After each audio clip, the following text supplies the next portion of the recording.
you share with us some practical ways to use this very powerful, this very potent tool that we do have in such a way to create the life that we love?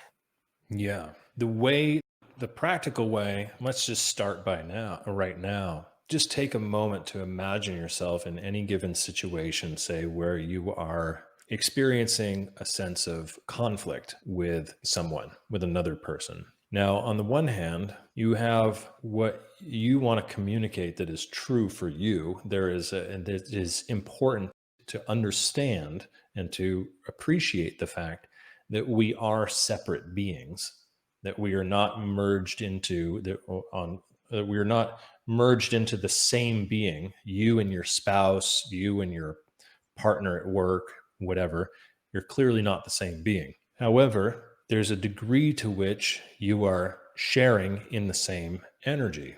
Now, a good way to work with this is to sense, as you search your memory for an experience that you've had where there is conflict with someone, feeling to what degree was that conflict either resolved or made worse by your focus on your separate perspective? To what degree did you actually, and this happens with spouses all the time, where there's a right or wrong sort of direction, where it's, I want to be right and I want to make that person wrong because it's the protection of one's ego. And yet in that battle, how has that turned out? Anytime that those battles have occurred, how has that ultimately turned out? Probably not so well. Ego against ego.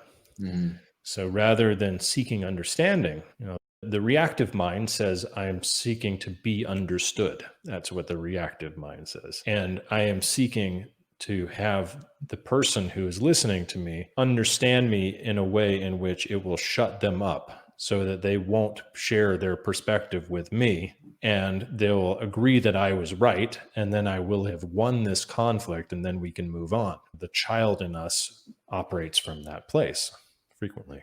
I used to do this a lot in my marriage. I'm no longer married, but this came up frequently, the whole right or wrong thing. Now, understanding the way in which that is futile is essential. No one has ever gotten anywhere through winning in a battle that has actually helped both parties come out on the other side with a better understanding of each other. There's no relating that's actually occurring in those situations. Instead, it's resorting to trying to protect one's perspective by separating from the other.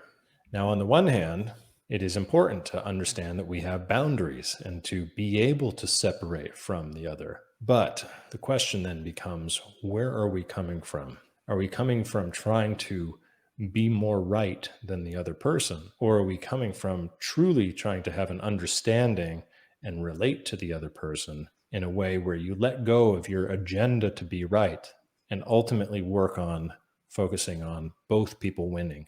Now, whether this is in a romantic partnership or whether this is in a business partnership, Co-founders, yeah. co-founders, Mm-hmm. doesn't matter. The same rules apply. Yeah.